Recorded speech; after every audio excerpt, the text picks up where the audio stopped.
વાત કરીએ હવે ફેંગલ વાવાઝોડાની તો ફેંગલ વાવાઝોડાનું લેન્ડફોલ શરૂ થઈ ગયું છે, જેમાં તમિલનાડુમાં વાવાઝોડા ફેંગલની અસર જોવા મળી રહી છે।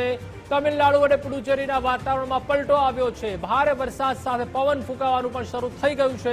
70 થી 80 કિલોમીટર પ્રતિ કલાકની ઝડપે પવન ફૂંકાઈ રહ્યો છે। પોલીસ, ફાયર બ્રિગેડ સહિત એનડીઆરએફ ટીમો તૈનાત કરી દેવાઈ છે।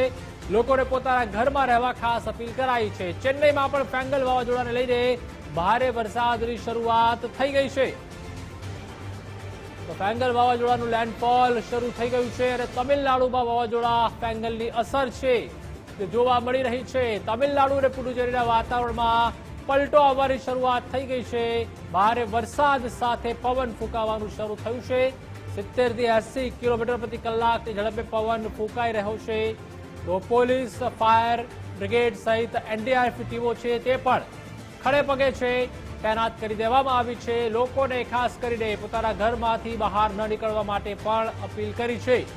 તો સાઉથનો જે વિસ્તાર છે, દક્ષિણ ભારતનો, ત્યાં આ વાવાઝોડાની અસર છે જે થવાની છે, ખાસ કરીને તમિલનાડુ તેમજ પુડુચેરી અને ચેન્નઈમાં પણ ફેંગલ વાવાઝોડા લઈને ભારે વરસાદની શરૂઆત થઈ ગઈ છે। વધુ માહિતી માટે સંવાદદાતા સચિન કડિયા જોડાઈ ચૂક્યા છે। સચિન, ફેંગલ વાવાઝોડાનું લેન્ડફોલ છે તે શરૂ થઈ ગયું છે, ખાસ કરીને તમિલનાડુમાં વાવાઝોડા ફેંગલની અસર અત્યારે હાલમાં જોવા મળી રહી છે।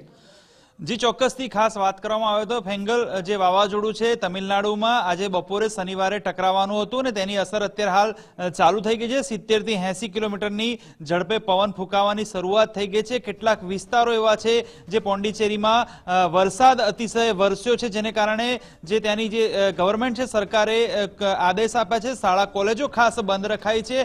ખાસ ચેન્નઈમાં પણ તેની અસર થઈ છે અને ખાસ વાવાઝોડાની અસરને લઈને અનેક જગ્યાએ વરસાદનું જે છે જોર જોવા મળી રહ્યું છે। બીજી તરફ જે આ વાવાઝોડું છે તે આજે શનિવારે બપોરે ટકરાવવાનું હતું। ખાસ એનડીઆરએફ, પોલીસ અને જે કહેવાય કે ફાયર બ્રિગેડની તમામ ટીમો તૈયાર થઈ ગઈ છે, તૈનાત કરી દેવામાં આવી છે। જે આ જે વાવાઝોડું છે તે ટકરાઈ ગયું છે અને અત્યારે હાલ તેની અસર મહદઅંશે જોવા મળી રહી છે, એટલે કે 70 થી 80 કિલોમીટરની જે ઝડપે પવન ફૂંકાઈ રહ્યો છે ને વધુ પણ પવન હજી ની ગતિ વધી શકે તેવી હાલ શક્યતાઓ જોવા મળી રહી છે। હવામાન વિભાગની આગાહી પ્રમાણે જે અહીંના લોકો છે ખાસ તેમને અહીંથી જે બહાર નીકળવાનું કારણ વગર ના પાડવામાં આવી છે। મહત્વની વાત છે કે વિંડીના માધ્યમથી આપને સમજાવવાનો પ્રયત્ન કરીશ કે ખાસ જે આ વાવાઝોડું છે તે